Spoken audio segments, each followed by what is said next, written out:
Texas and Mississippi, they have decided, you know what? Tired of the pandemic. I think we're going to just say it's over. And, we are literally 3 or 4 weeks out from the vaccination being available enough and widely available enough and actually vaccinating people where, it's a 3 or 4 week, maybe a 6 week difference could make all the difference in the world. We have seen over the course of the past 60 days, the rates of infection, the rates of hospitalization, the rates of death drop precipitously, although now it is plateaued. Folks aren't quite sure why it's plateaued. They don't know if it's because maybe people have been relaxing a little bit, maybe because there's a certain amount of virus that's out there, and there's a baseline that you can get to if you have this many people who are available, potential hosts for the infection. They also don't know if it's a function of variants. We just don't know. But we will get a sense if these relaxations, as they could be called, or eliminations, zero mask mandate in Texas and 100% opening at full capacity everywhere. Cool. I mean, it's just it's stunning, and the difference between doing this now and 6 weeks from now, I think, will be dramatic. And part of that is because of this announcement by Joe Biden. Originally, he had said 1 million vaccines per day for 100 days.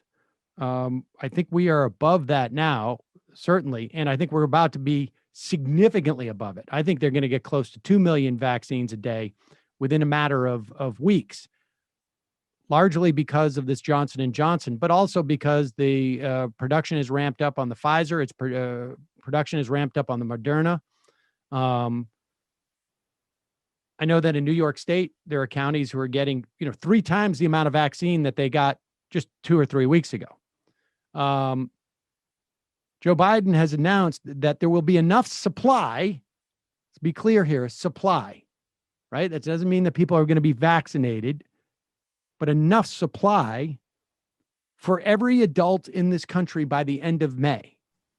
It's incredible. That's a 2-month bump up, because July was initially the target. End of July, correct. And so let's play this clip. This is President Biden yesterday making that announcement. We're now on track to have enough vaccine supply for every adult in America by the end of May. Let me say that again.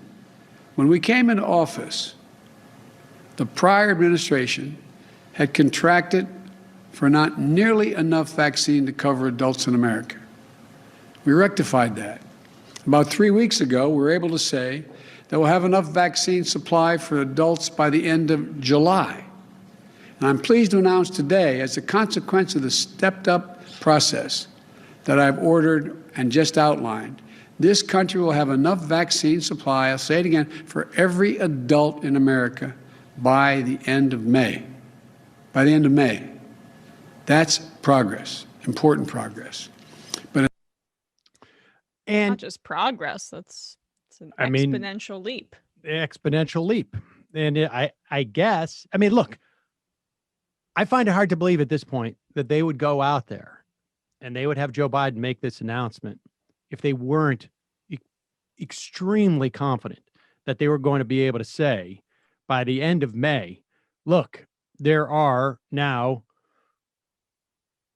300 million vaccinations available, or 250 million vaccinations available. And some of those will be single dose and some of those will be double dose. I would be very surprised. And it seems to me that, at that point, maybe you do even better than the end of May.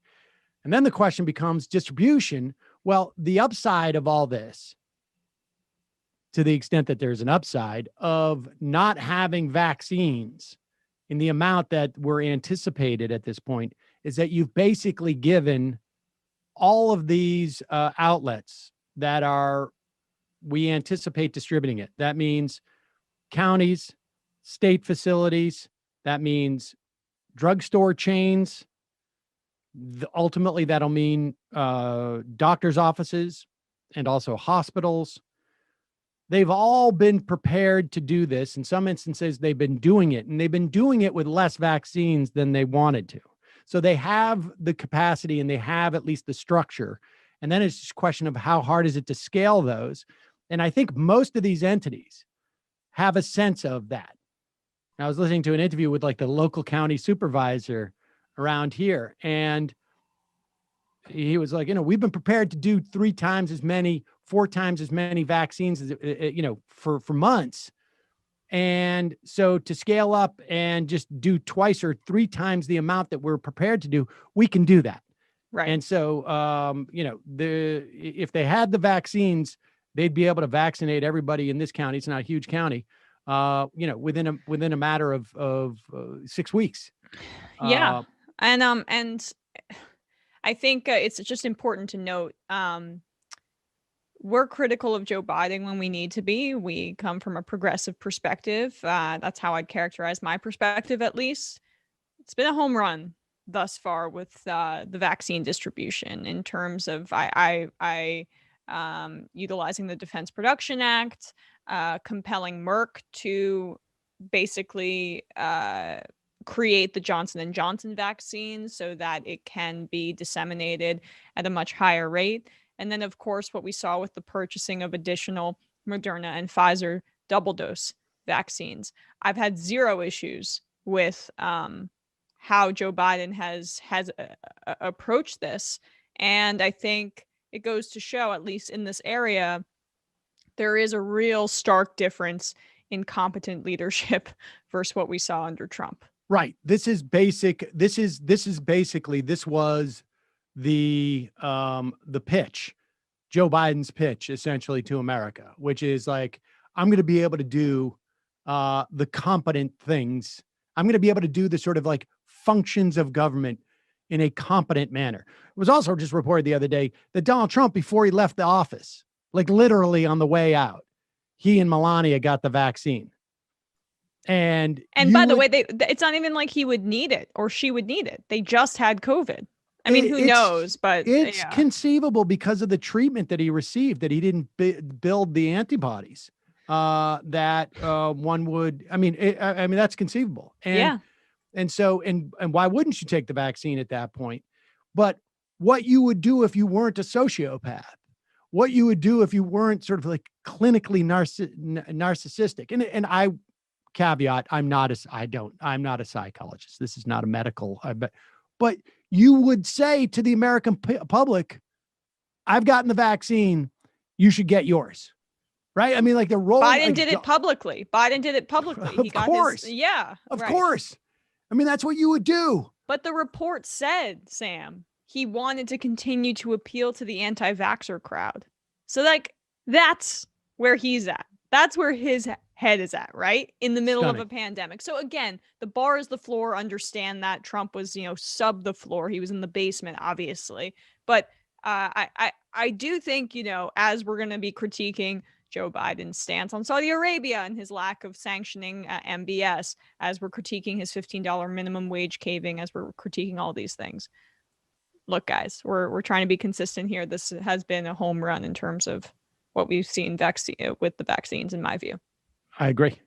All right, we're going to take a quick break. And when we come back, we'll be talking about the COVID relief bill. It is on the verge of being voted upon in the Senate. There's some last minute negotiations that are taking place. We will talk about that when we get back.